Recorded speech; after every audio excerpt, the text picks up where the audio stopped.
Hey, how's it going, everybody? This is Joey Galvez, one half of your host of Explain Yourself, and I want to let you guys know about a really cool book from our friend of the show, Eli Shockey. This one is called The Greylock, and it's a story where magic is a commodity. Potions are sold at corner stores. Orcs and dwarves earn a living in cubicles, not on the battlefields. But there are those who resist the house's magic's laws. Branded a criminal and forced to live as a wand for hire, there is a spell slinger they call the Greylock. Check this one out. You guys can pre-order issue 3 right now with code JAN241939, and make sure you guys are heading over to your favorite LCS and letting them know that you want Greylock number 3, and maybe pick up the first 2 issues. You could do that at the Scout web store. So make sure you guys are grabbing the Greylock number 3, JAN241939 at previewsworld.com. Okay, everybody. I have something really cool to tell you about. If you haven't heard yet about Anchor, it's the easiest way to make a podcast. Let me explain here. It's free. There are creation tools that allow you to record and edit your podcast right from your phone or computer. Anchor will distribute your podcast for you so it can be heard on Spotify, Apple Podcasts, Stitcher, and more. You can make money from your podcast with no minimum listenership. It's everything you need to make a podcast in one single place. Now, the way that you can do this is you got to download the free Anchor app or go to anchor.fm, and then you can get started. It's really fun. We just switched over recently here at All Too Real 2, and I'm enjoying it so far. So be sure to check it out and let us know what you think.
Okay, everybody, welcome to the latest episode of All Too Real 2.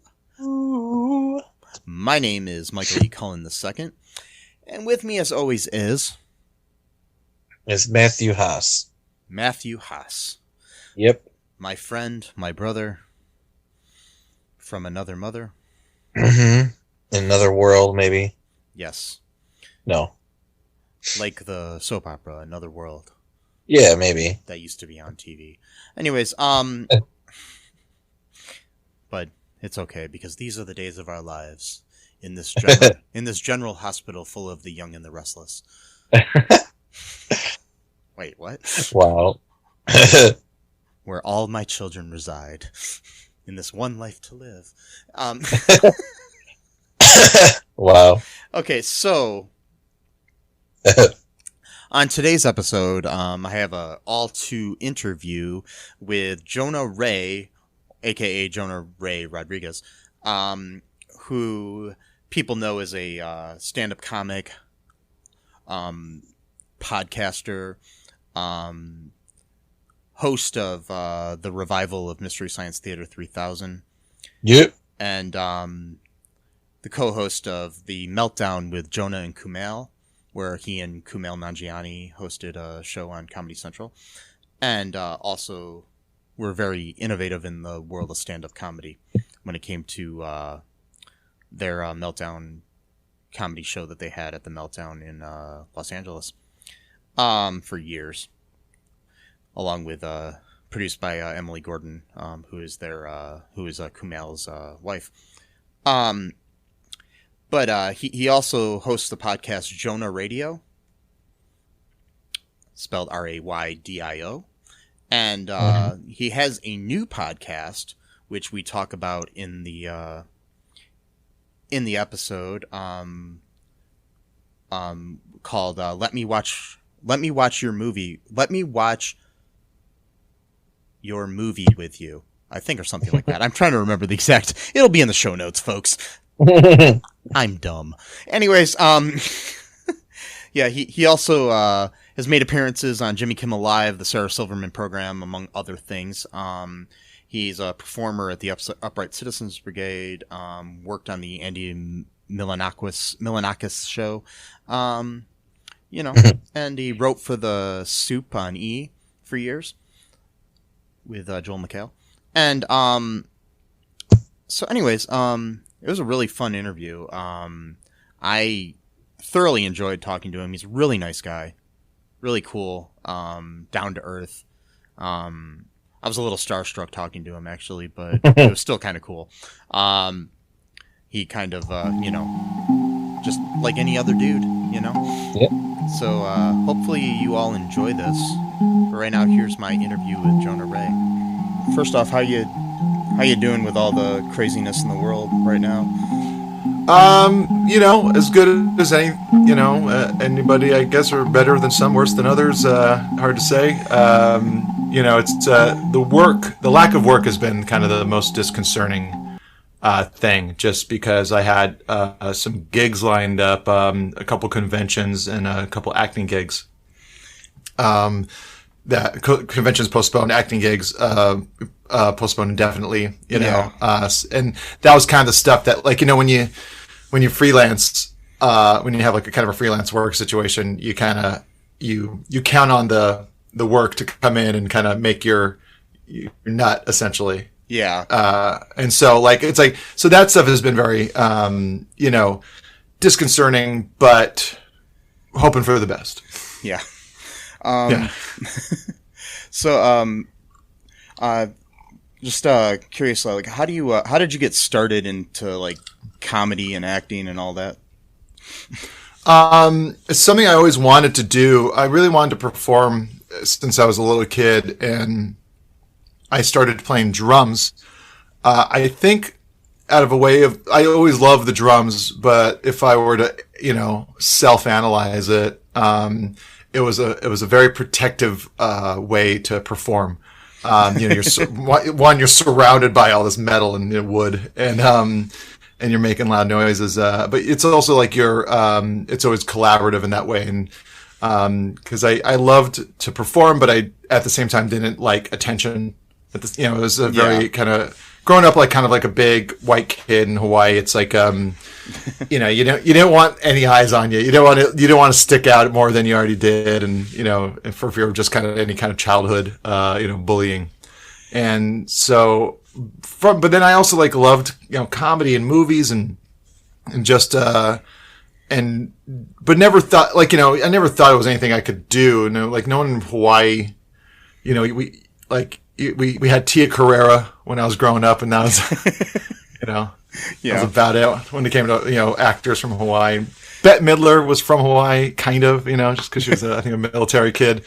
But it was just something that I always wanted to do, and then I kind of finally made the decision to, like, right after I graduated high school, I moved out to LA and just start, like, I didn't know how to get into showbiz, so I was like, I don't how do you get an agent, how do you get a manager? It's like knocking on doors. YouTube wasn't really a thing. The social media was still very infant. So the only way I knew how to, like, practically and logically start performing in showbiz was to sign up for open mics at stand-up shows. And that's kind of what led me into it.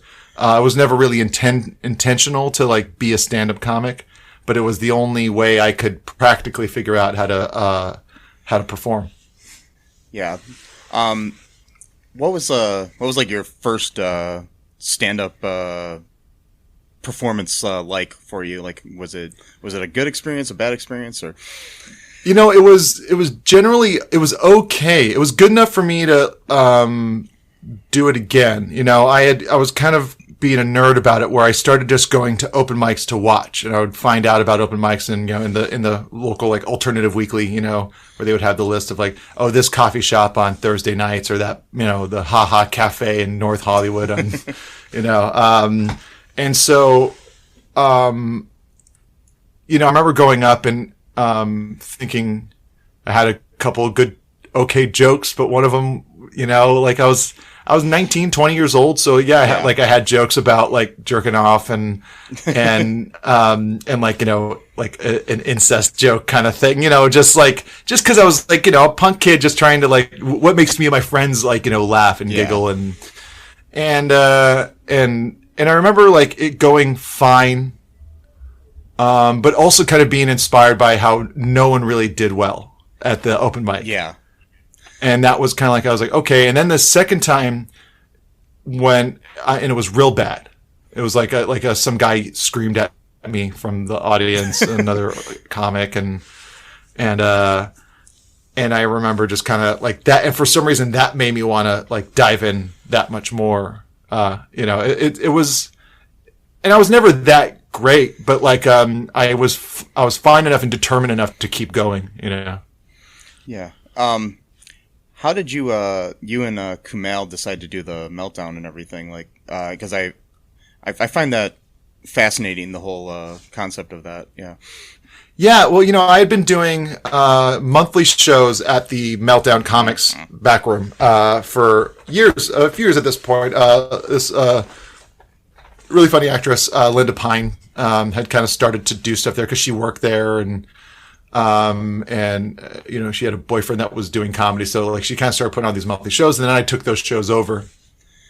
And I'd always wanted to make them weekly, but I didn't have the energy to like book a great diverse lineup every week, and because I was also working full time at the time, and I just didn't. I was like, I don't know how I can't pull that off. And then Emily V. Gordon, Kumail's wife, and Kumail moved to town. We had kind of met briefly in New York, the previous year, and we became friends. I had just started seeing who would become my wife, and like we were going on couple dates a lot, and just because we all like horror movies, and we all had a lot of the same interests, and more like me and Dee had more in common with Emily's interest as a former kind of goth punk kid from the South, like she then and Kumail but Kumail like loves horror movies and stuff like that. So and I remember one time we were getting dinner, and they're like, oh, we gotta go to this bar and check it out we're thinking about doing like a weekly stand-up show. And I go, oh, which bar is it? And they're like, oh, it's St. Nick's on 3rd Street. I go, oh, people have tried and failed. It is not set up right for a show. It's, it's like too wide and too shallow to work. It's too, the audience is spread out. It's upstairs. There's no bar nearby, and they're like, oh, really? I was like, yeah, I've like multiple people I know have tried shows there. And they're like, oh, I was like, but I've been thinking about making my show weekly. Would you want to maybe, check out my show? I was like, come on, why don't you do the next one, and you guys can check it out and see how you feel. And, my shows were doing well. They were filling out, what I thought was filling out the room, at the time, 100, 150 people or so, like a month. And so like they came, and then like they're like, yeah, let's do it. And then so like at that show, like I just kind of announced, I'm like, hey, starting like next month, we're switching from Fridays to Wednesdays, and we are gonna go weekly. And so we started the weekly show with just that audience just showed up. So it was like, everyone was just like, oh, it was successful right away. And like, it was like, yeah, but it's because we were able to like pull from that Friday crowd. And talking to a lot of people, it's because it was just like their neighborhood, like that area where Meltdown is, it's like terrible for parking. It's mostly apartments. And so a lot of people that get parking spots, like just, they want to walk somewhere to do something. And that was like a big part of our audience, was like neighborhood people for a while. Oh, nice. Yeah, because I listened to the History of Stand-Up podcast, and they talked a lot about the Meltdown, and I thought that was really interesting how, I think it's kind of an important part of history of stand-up in general anyway. So I think, it's so funny. For me, it was just, I guess like anything that, like, it's hard to kind of put it into historical context for myself because I was there. Yeah. I'm very fortunate with how big it got and all the, it's like how many people like start shows with their friends and then it becomes a TV show, Yeah. And the show was really important to us, and that was our social scene. It was a scene, and then of course because of like, the Nerdist company kind of taking over the whole backspace, and then then there would be shows every night of the week there. We were always kind of autonomous in our spot. Like we were not really a nerd melt show. We were the Meltdown show at Yeah. we were the Meltdown with Jonah Kamel at Meltdown Comics. So yeah, I mean, like it's funny because like now I'm like still making friends, and people go like, it's like I just gotta say that show meant a lot to me. I always wanted to be booked on it. I was like, oh okay, yeah, sorry. Yeah. How speaking of like the Nerdist and stuff, how did you get involved with them after that? Well, that was before, I had known, I'd known Hardwick, just from right when I started doing stand-up. We worked together on, I was doing stand-up and making videos and stuff like that. And then he had a show, and then, the guys who were running his show on G4, Web Soup, like, they liked my stuff too. And so they hired me as a writer and director, for the sketches and jokes and stuff like that. So we were just kind of working on that show, and then we the team for the Web Soup got offered from E, which was like same kind of sister company all under the Comcast umbrella. They offered us we got a pilot to like revamp the Daily 10, which would have been one of those news entertainment countdown shows on E, just, FAP, nothing, infotainment. And it was one of those things that were like, we did our best. It's like, none of us were really interested in, the subject matter, and we did our best to make it funny to us, but we were all weirdos and absurdists and stuff like that. So, and I remember like, Chris was really kind of banking on it. Like he really thought that was going to be like the big thing for him was, this show. This show was going to be the thing that, finally broke him, busted him out, whatever, level he considered himself in. And when it didn't happen, it was kind of a big blow to him. And then that's when he was just like, I'm just going to start something on my own. I'm just going to like start a podcast. Do you want to co-host it with me? And I said, sure. I don't really know what podcasts are. I don't listen to them. But I'm down. It sounds fun. And then he's like, oh, I'm going to have my friend. I know this guy that works at the Mac store, Matt. He'll just be the producer, because I know he produces, Jimmy, not Pardo, but another Jimmy, Jimmy Dore's show. And I'm going to have him produce this one. And then Matt's so incredibly funny and charming that he just kind of, and it just immediately just became the three of us. And then it just really just kind of took off and became bigger than anything I would have ever imagined. Yeah. And then, you, did, Jonah Radio. You do that still. I mean, how did you, come up with the idea for that? I was just trying to think of doing like my own kind of, podcast, and a way to kind of stay in touch with music, keep up with music, share music. I love sharing music. I just, from being in bands as a kid, making mixtapes for friends, or, working at record stores, it is like a one of my favorite hobbies. And, like anything, you just like when you I'm sure you get this. It's like, oh, it's a hobby. I'll turn it into like an obligation. Yeah. And so it was just kind of like, I wanted to do something with my friend Cash, who also was producing on Web Soup. And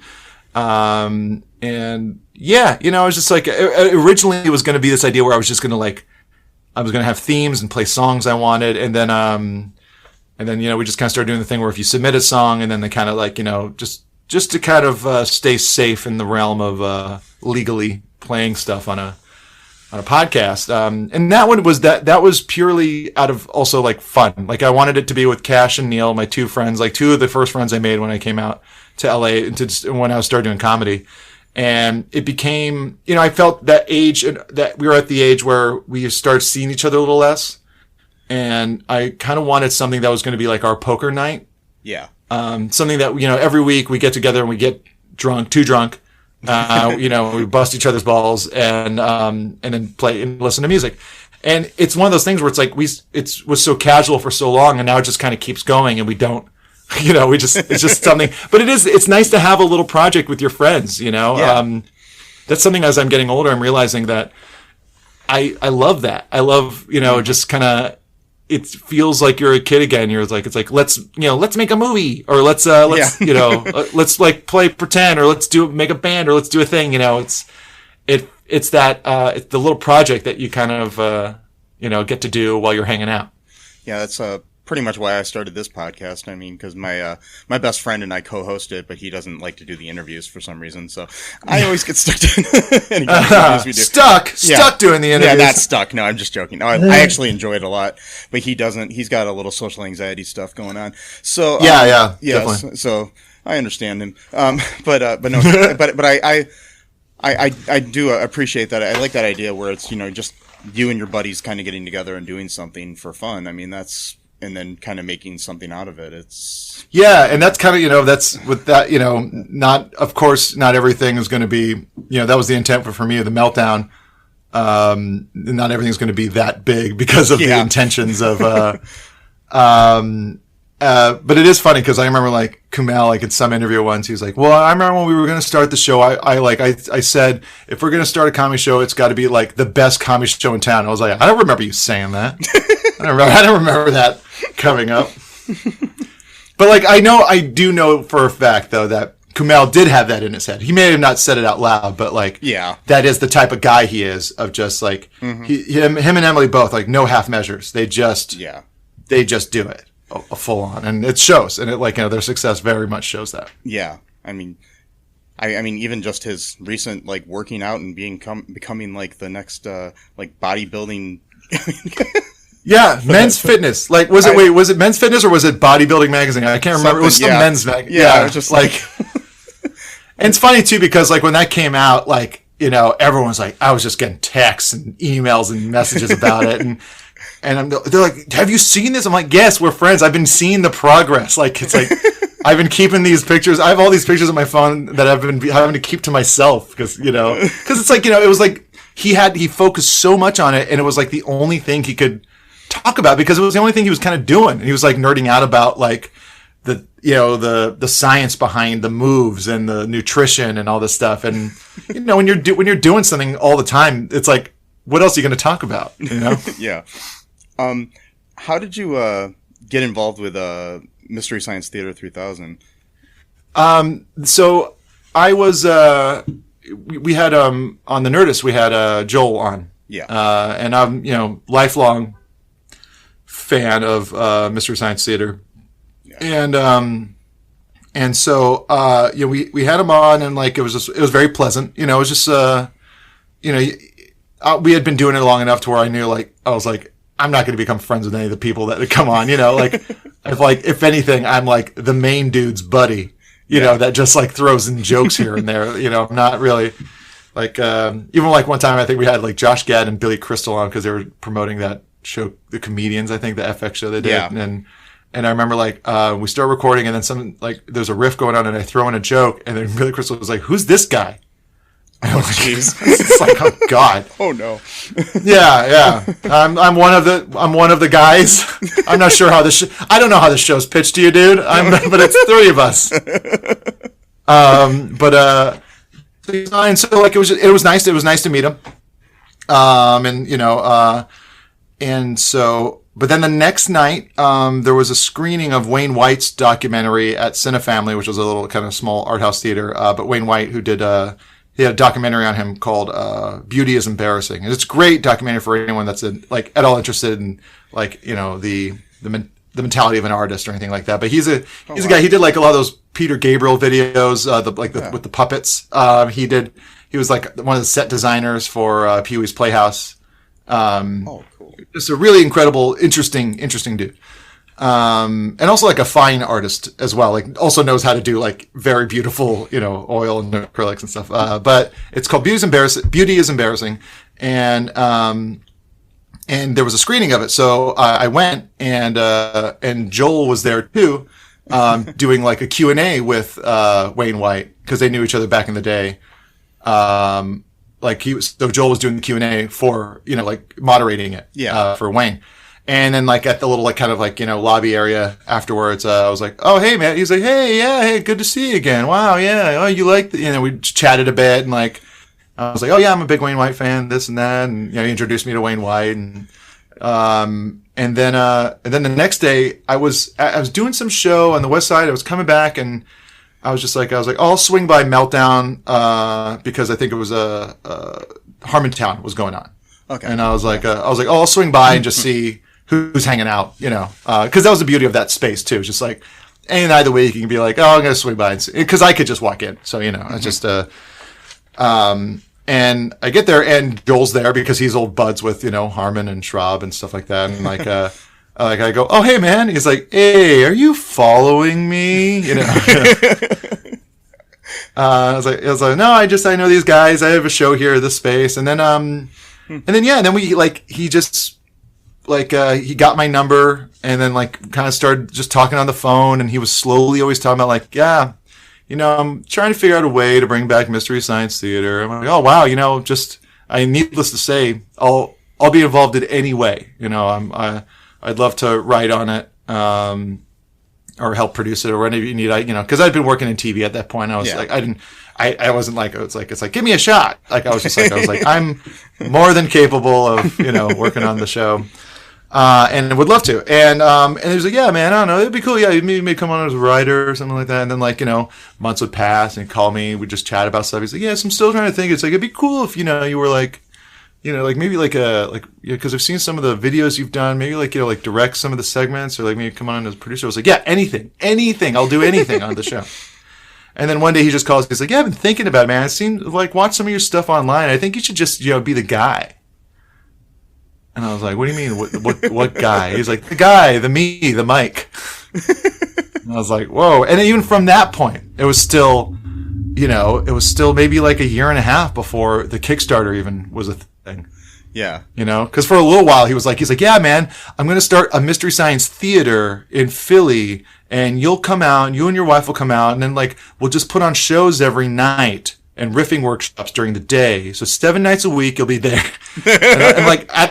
And at this time, like, the Meltdown show, my Kamel show, like, kind of started to, like, gain a lot of steam, and I was getting some attention. The Nerdist podcast wasn't doing well. And I was like, I don't think I can do this, Joel. Like, I had to say no. I was like, I can't do this. Which broke my heart, Yeah. And then he kind of came around, because that's always Joel. He's just, like, blue sky. He's just, like, he has these huge, crazy ideas, and he kind of has to say them out loud to kind of see them and formulate them into something that's going to work. And so, yeah, then finally, like, it kind of got narrowed down and he started talking to Ivan Asquith, from Kickstarter. And that's kind of how it all happened. It's, it's really, cause it wasn't necessarily like a moment, it was just this slow burn of a thing where I'm like, I guess this is happening now. Really the only moment that it really felt like, was when we were doing a camera test. We were doing a camera test, like, for a lighting setup for like the day before we were going to start shooting. So like, cause I went and did some stuff and then signed some paperwork and like, and we had already kind of written all the riffs and stuff like that. And we had recorded the riffs. But it was time to do all the stage stuff, all the Satellite Love stuff. And like, and the whole time, it's like, I'm like, oh, this is like a version of, this is all a version of like Mystery Science Theater. This isn't Mystery Science Theater. Yeah. And like, and then even though like I'm there and I put on the jumpsuit, I'm like, but it's a yellow jumpsuit. It's not, it's not maroon or it's not blue, it's not, and it's me in it. So everything was kind of 3-dimensional and just kind of like, okay. And, this is neat. We're, and then I get onto the Satellite Love set and it's like, again, it doesn't look like it because I'm seeing it in 3 dimensions and it's like, I see the edges of the set and I see, the trenches and And then like I look at a monitor. I look at a monitor like of what the camera's seeing, and I see me on the set on a flat surface, like now I'm 2-dimensional. Now I'm inside the TV, and I'm on Mr. Science Theater 3000. Now I'm on the satellite love, and then the puppeteers bring up Crow and Servo on either side of me, and like I just started, like, tears just started kind of coming out of my eyes. I was like, what the fuck is going on? Like, it was so overwhelming. And I, like, that was the moment that, like, it felt like, pow. But, like, leading up to it was, years of just like, yeah, I don't know, man. Maybe we'll do it again. We'll see. Maybe you're the guy. Who knows? And even, like, this is give you, like, an idea of my self-esteem. When the Kickstarter came out and like it like blew up, and they still hadn't announced that I was the new star, it was like they started making so much money so fast, and I was just like, oh no, are they gonna like pull a last minute move and go, wait, actually we're gonna get Seth Rogen instead, something like that. Yeah. That's crazy. Yeah, I mean, I I grew up like you. I've loved that show since I was a little kid. And, I was so happy to see it come back. I mean, it's too bad that it's not really continuing, but, hopefully maybe eventually it will. Yeah, Joel's always kind of trying to figure something out. The show just can't really die. I mean, like, it went from Ha to Comedy Central to Sci-Fi years ago, and then stayed alive through, Film Crew and Riff Tracks. Yeah. And then to come back and, and then like the live shows are really like, Joel just loves the live shows because he loves like musical theater and stuff like that. And he loves the idea of like a staged production. And so he really focused, I think, I have a theory that like, if he wasn't so, and plus those make more money than, any TV. Yeah.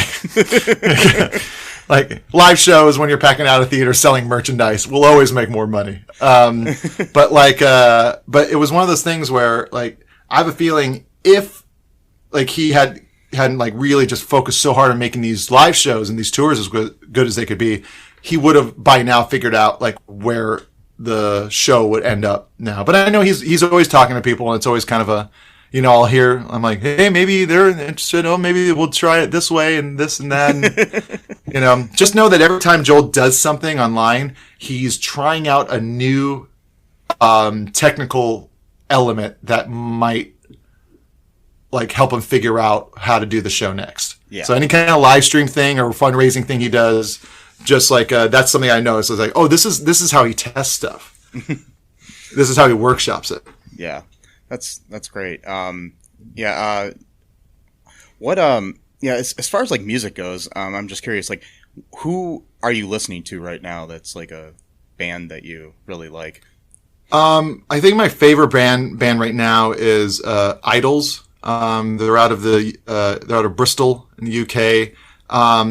What I love about them is that it's very aggressive, kind of punk music, very working class, sounding vocals, and it's very aggressive and loud music, but it's not violent. It's very positive and very woke and very like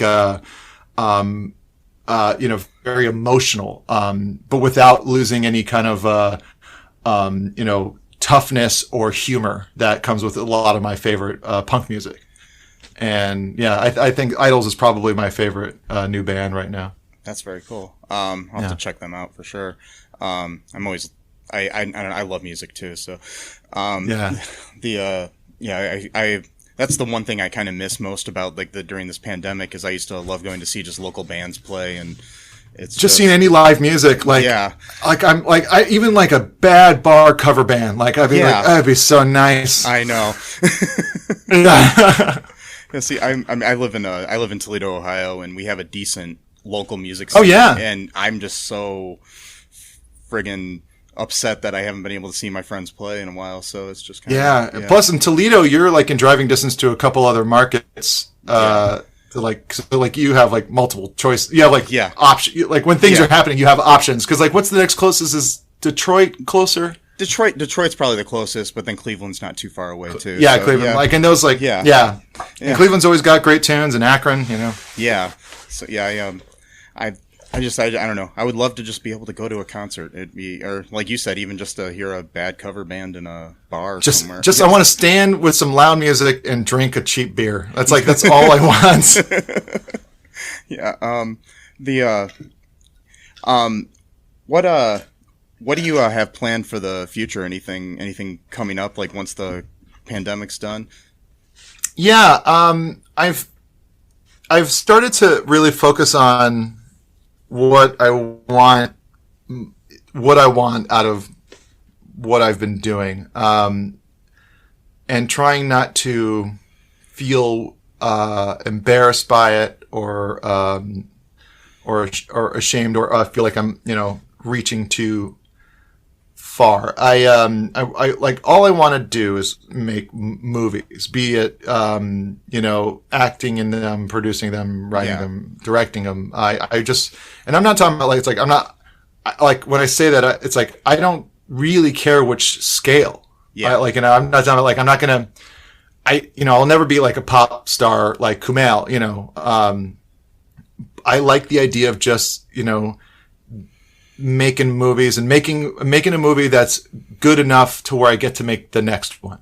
Yeah. Those kind of like indie guys that just kind of like the Zellner brothers in I think they're out of Austin. Yeah. Where it's like they just kind of make these small movies, or Adam Agoyan out of Canada. Like it's I love Agoyan. Yeah. Yeah, and like his last movie I thought was great, like Guest of Honor. Because David Thewlis is good, and like he's the most watchable. He's one of my favorites. Yeah, he could do anything. yeah.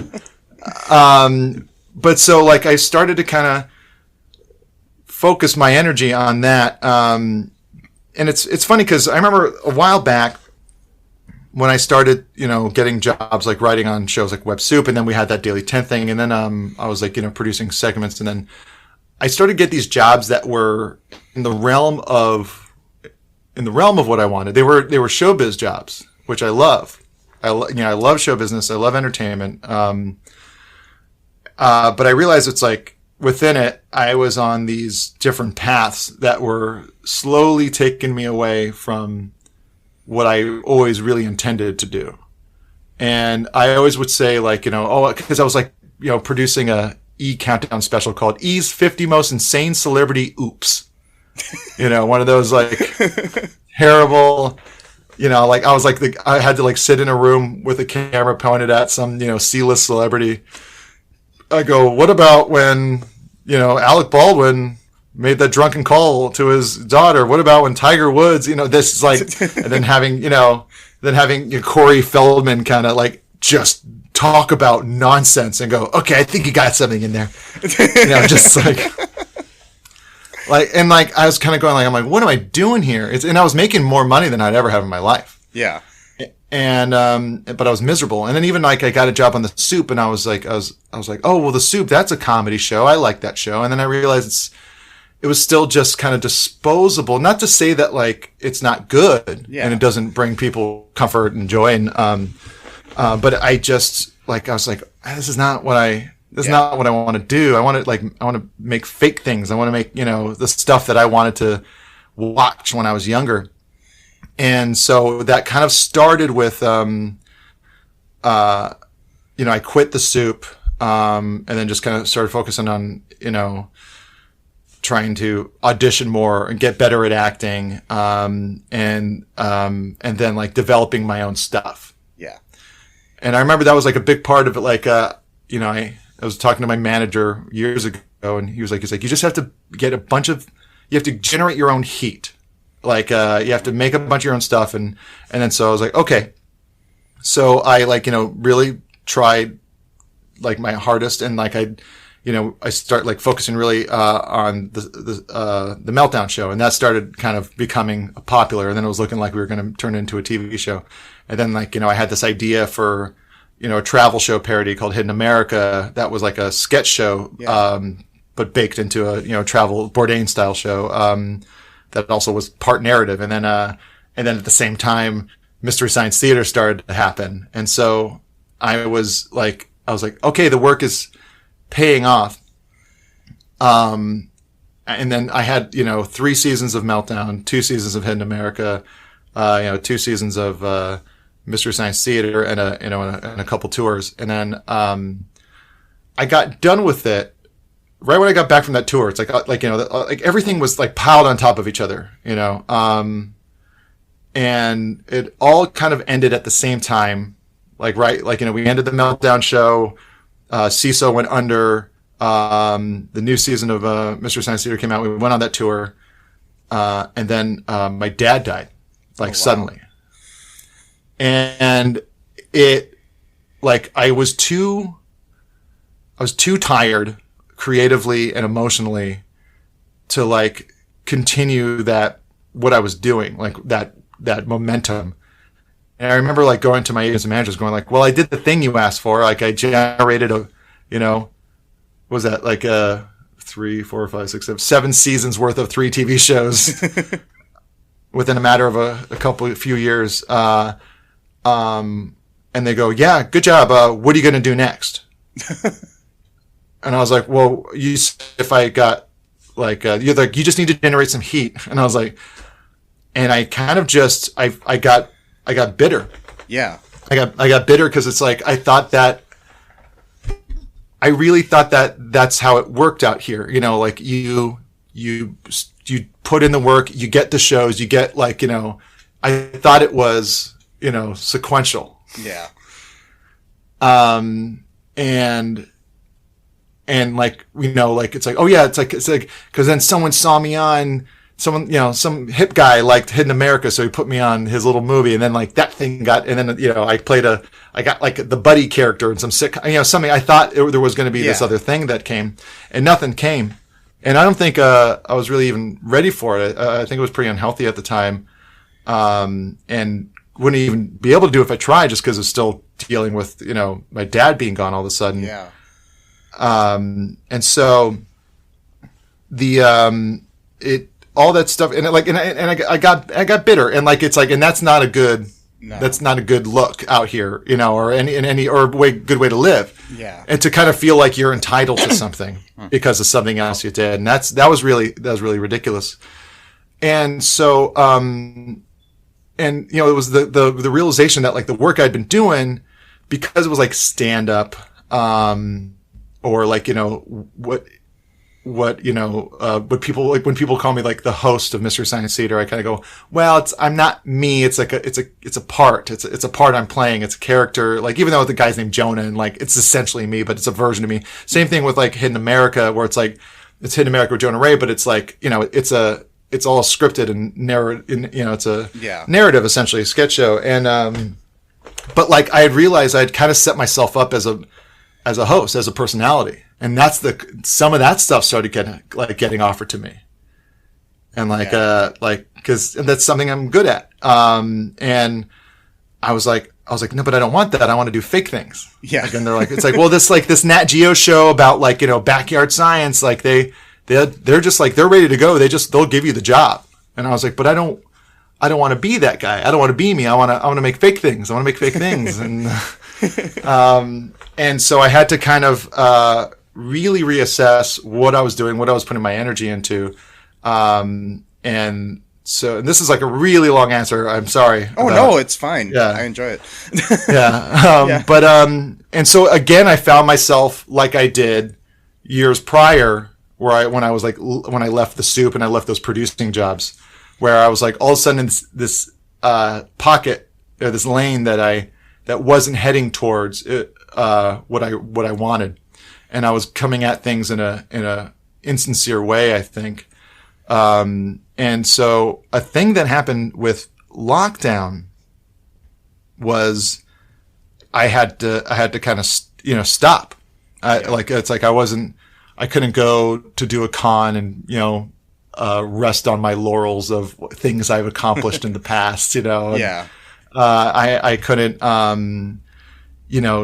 limply do some stand-up shows around town or go on the road or, and stuff that I never really like to do, but it's that you feel like you have to constantly be putting yourself out there to get something. And so, I started kind of just going like, well, I want to make movies. That's what I want to do.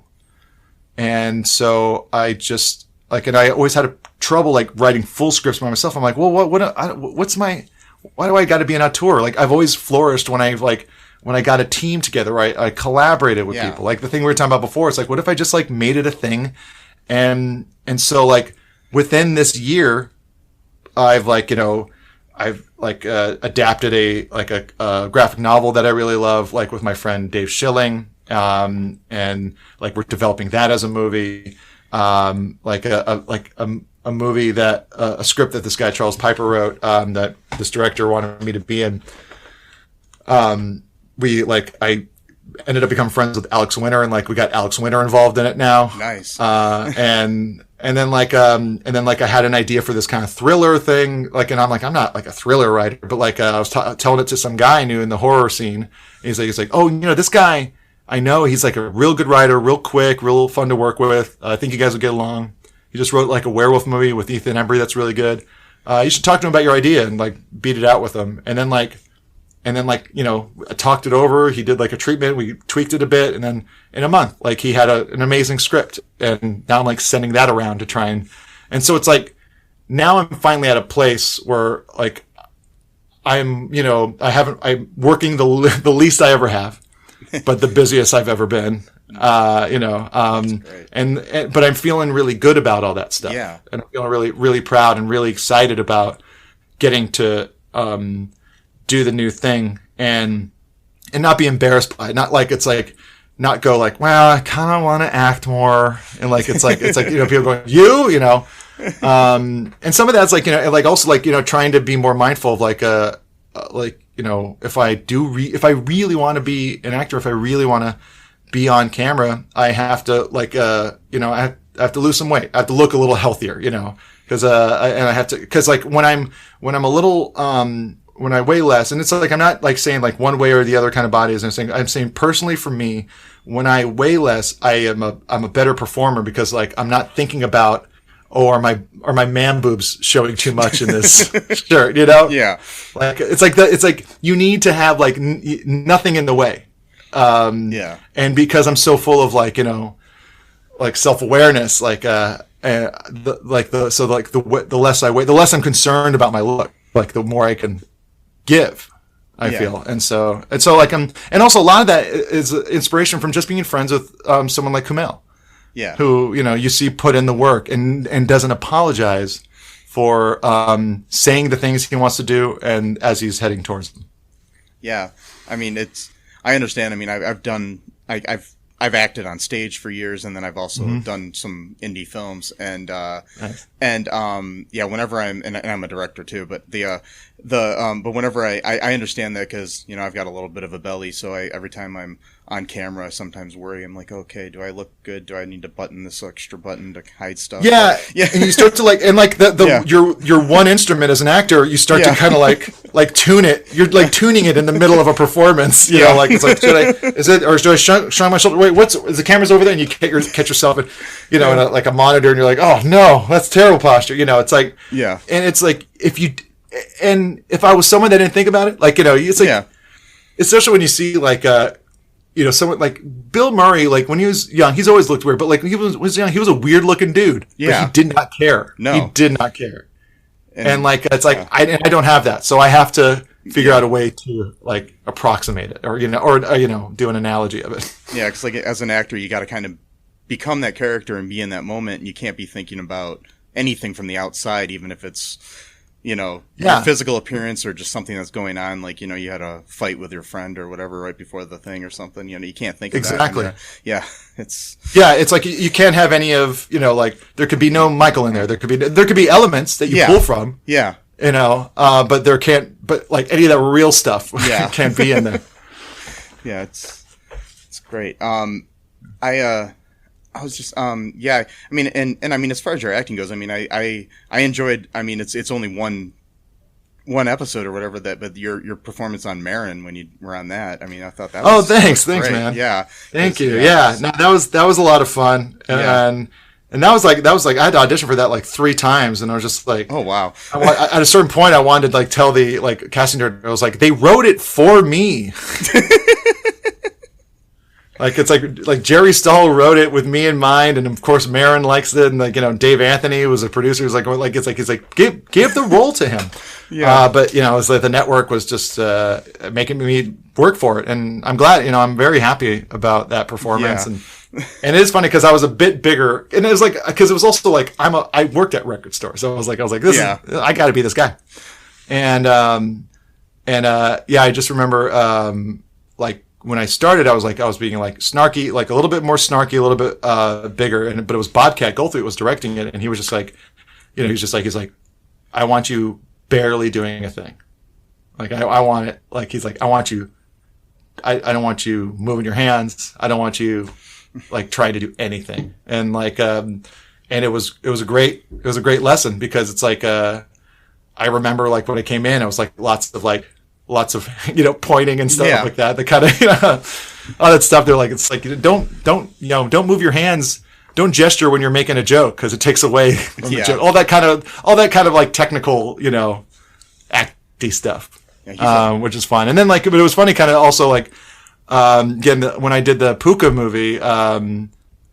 with Felicia Day for Hulu and Blumhouse. The director is like he's a Cuban guy. And he's like, when you say the line, you just like use it like he wanted everything so like big. And I was like, I'm not going to do that. He's like, but you just lip flapping, like Yeah, I think Bobcat's a great director too. I mean, I think I love his films so much. Yeah, he's like one of those scripts I had made. He's looking at it right now, and I'm like, he's sending it around. And I was like, did you want to direct it? He's like, I haven't decided yet, but I'll help until then. Nice. I met him years ago he did a stand-up thing locally, and I talked to him for about 20 minutes about directing, and it was just great because he was actually excited that I was not talking to him about Police Academy or something. So, because everybody there was like, just like, oh, that's all they knew him from. You do the voice. Yeah. I was just like, yeah. So. Yeah, he is I love his films, and I really can't wait for him to do some more. I know kind of took a break because he had that TV show. Yeah. But I hope he gets back into it. Me too. Something I like to ask everybody, what kind of advice would you give like a younger person trying to get into entertainment in any way? It's funny because that's like on the new podcast I've been doing, like I've been asking that, and it's I'm realizing it's a hard question to answer because it always tends to sound the same. Like everyone kind of like just do the thing, make the thing. I know. And it's like, and stuff is so different from even when I started in 2002. You know? And I was just talking about recently with my friend where it's like I wanted to make sketch videos and I was like, remember trying, like I was doing open mics with like Dan Mintz, who would go on to voice Tina and Bob's Burgers and BJ Novak, and it's like I'm like, we should make like video sketches, and they were like, what would you even do with them? Like I was like, I mean, I think I got like my friend has a projector. I don't know anyone with the camera. Does anyone know anyone with the camera? Like we could show him at a coffee shop. I was like, I could wheel out a TV. Just this is all pre-YouTube where you just like now you can just upload it. But I'd say for anyone, it's just like. I'll parlay some like advice from other people too, like Mick Garris, who is a great director and writer. He did a ton of stuff. He says if you want to make films, start just by writing, because writing doesn't cost you anything. Yeah. It's like just write it. You can make it as crazy as you want, but you'll learn every time you do it. And also just just, I don't know, make stuff, because you got to fail. You got to fail so much doing this stuff. Most all of it is just failing. And it's if you can't get past that idea that you're going to look dumb or desperate. And like, even like earlier, like I was saying, like I'm still, I've been doing entertainment stuff, since I was 20, and I'm still kind of like grappling with like, I want to make movies. Like I'm still having trouble. Yeah. And so you have to have this, you have to have like blind confidence to know that you're not going to be great, and that's okay. Yeah. Because if the doing it is what's gonna make you happy in the end. Yeah. And it's, take it from me. I know I have friends that became millionaires, multiple friends that became millionaires. And I'm here like going like, when's that next stimulus check going to come in?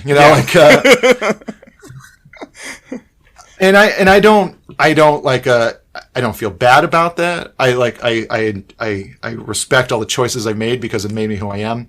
But I really say it's like, decide what you want to do, and then read as many books you can about that.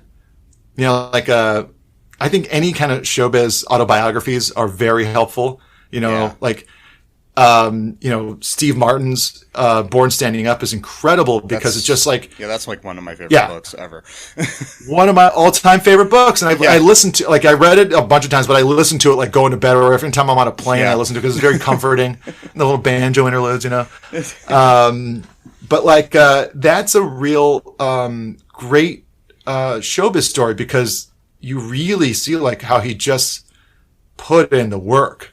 Like he just like plotted, and I think he even says in the beginning, it's like my strides weren't heroic. I just took I went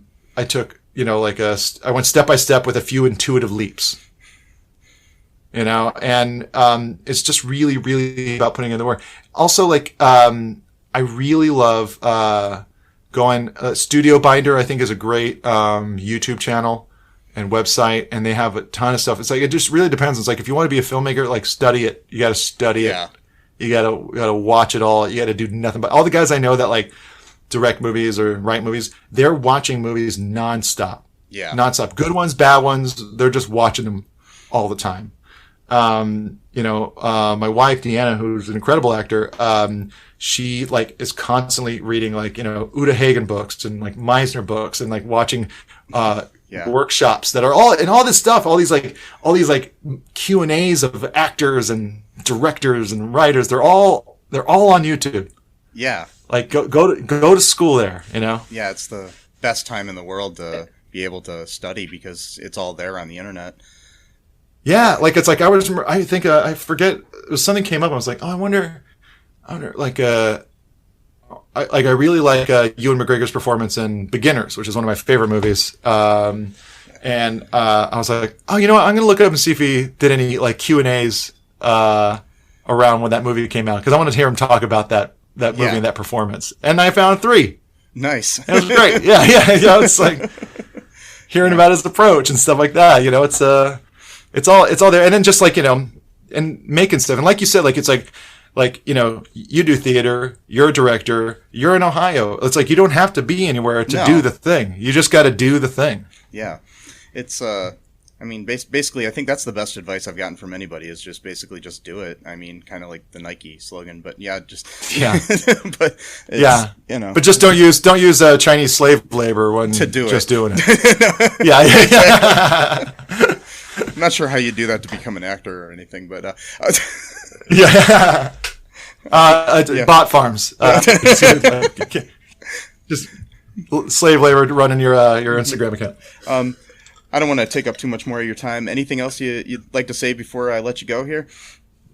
No, just I had a really nice time, and it's